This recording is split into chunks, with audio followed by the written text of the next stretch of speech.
Hello everybody, I'm Matt Micucci and this is a brand new video where I communicate to you my passion for movies. In the last video I did mention that I was planning on making a video, I was going to say film, but it is a video on my recent experience at the 77th Venice International Film Festival, which I attended and covered extensively with Fred Film Radio, the international online talk radio on all things cinema that I have been a long time collaborator of. There's plenty of interviews that I did there on Fred.fm, but also you can check out the YouTube channel for some of the video interviews that I did at the Venice International Film Festival this year. The festival ended just a couple of days ago really, and it was quite an intense time during which I watched something like well, it was over 50 films anyways. Unfortunately, none of them were the Golden Lion winner, the Golden Lion being the main award of the Venice International Film Festival. I didn't watch it. The award, of course, went to Nomadland by Chloe Zhao.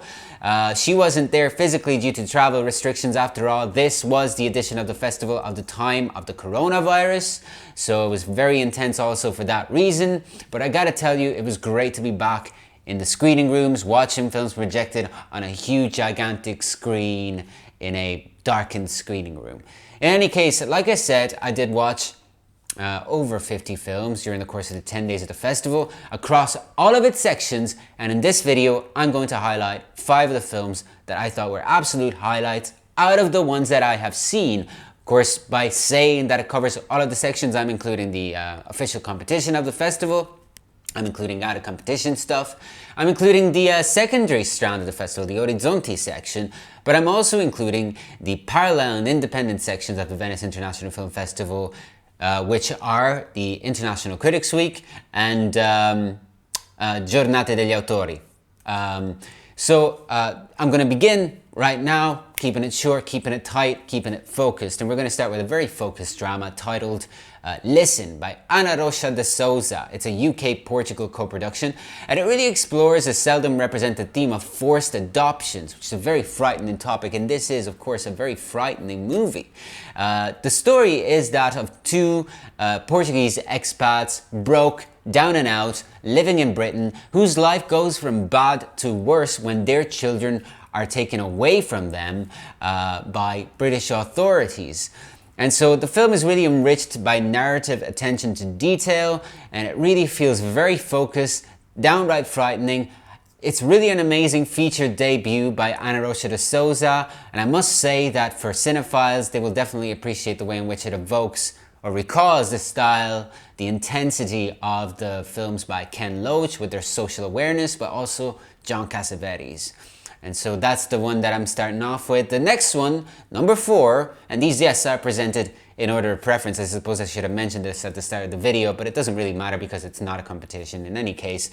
Number 4 is Dear Comrades by Andrei Konchalovsky, the great Russian filmmaker. His latest film actually examines a little known about event from the early 60s in the Soviet Union, during which communist authorities opened fire on a crowd of demonstrators, killing some as well. It was a very shocking event, one of many shocking events that also took place, of course, during the time in which the Stalinist era of the Soviet Union had come to an end, and Khrushchev had come in and sort of brought along a reformist attitude, a lot of liberalization, of course greeted unfavorably by those who were more staunch Stalinists of the previous generation. And in any case, this film really explores this period, and it also does so via the story of this female authoritative figure whose staunch communist ideals are shaken by this shocking event. And what's really interesting about this film, of course, is aside from its intensity and the great performance and of the lead actress, Julia, I can't remember her second name, but she's also the wife of Konchalovsky, and I actually interviewed her, so it's kind of embarrassing, but this is the policy of the no cuts for these videos. So aside from that, another thing worth mentioning is that the style of the film is great. Not only is it beautiful black and white photography, but also it evokes the films of the 60s that were produced in the Soviet Union, including such classics as The Cranes Are Flying and Ballad of a Soldier. But for a more contemporary equivalent, if you like Pavel Pawlikowski's Academy Award-winning film Ida, you got to check this out because you'll definitely enjoy it. Moving on, number 3 is In Between Dying. This is a very challenging type of solemn cinema, and it ponders on the nature of existence. So I guess, it is a challenging topic, and it is presented in a very challenging, slow, meditative, ponderous way. So basically, I define it as an epic journey, the likes of which, I guess, have rarely been seen since the epic films of Pierpaolo Pasolini.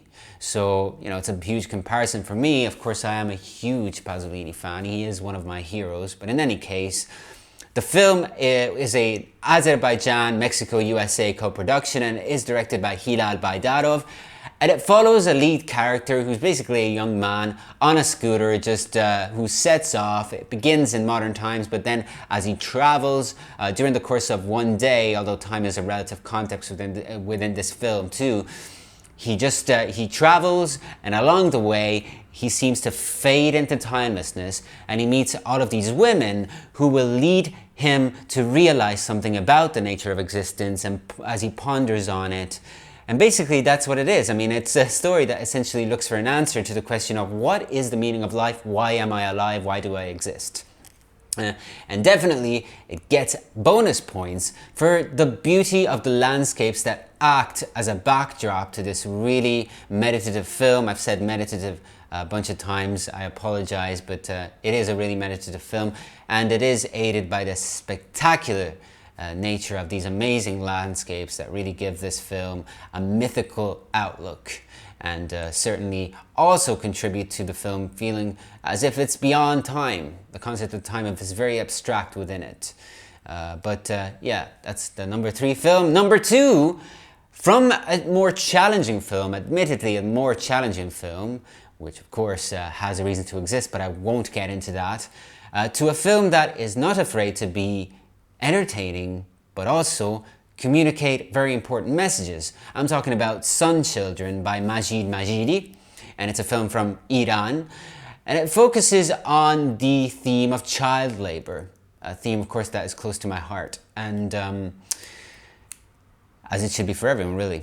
The story is that of a young kid who works, but enrolls in school, not so much to learn, but to dig up a buried treasure for an exploitative mobster. So I've defined it, and this may be a daring definition, but I've heard other people make this comparison.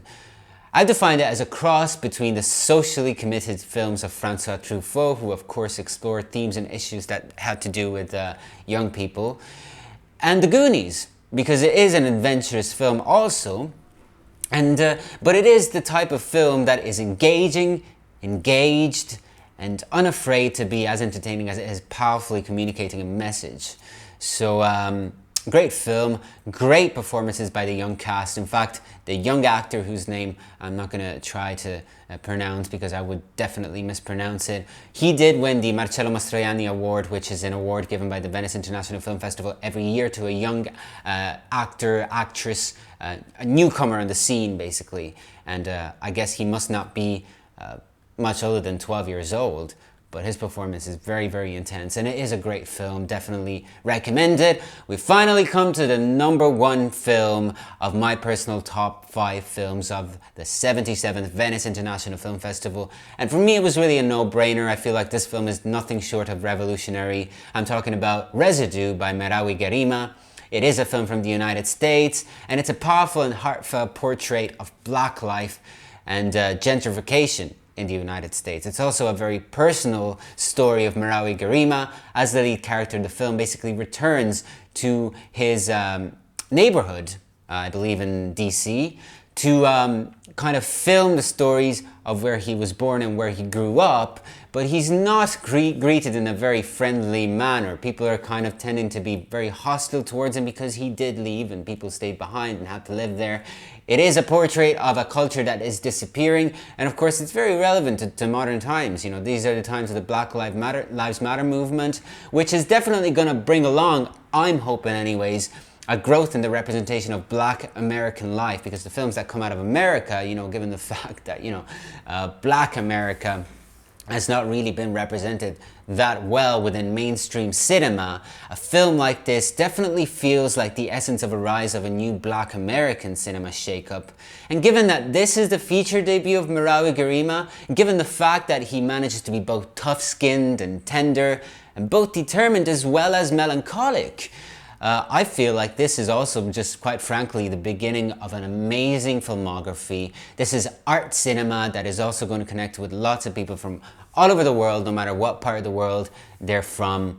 And for me, it's a no-brainer. It's the best film that I watched at the 77th Venice International Film Festival. I guess I failed to specify the different sections where the films were presented. To me, those things matter very, very, very little. But if I have to, just to let you know, Residue was presented in one of the independent and parallel sections of the festival, the Giornate degli Autori one, which roughly translates as the days of the auteur. And Marawi Garima is an auteur, make no mistake about it. Alright, so I guess that was a very short, I guess it was short. How long did it take? 11 minutes, wow. We're gonna end it with a siren. I don't know whether you can hear that. We're gonna end it with a siren. Thank you very much for watching. Thank you very much for watching, guys. It's been a pleasure. Keep an eye out for future videos. Keep watching lots of movies. Keep encountering lots of art. That's the only way that we can open our minds and keep evolving.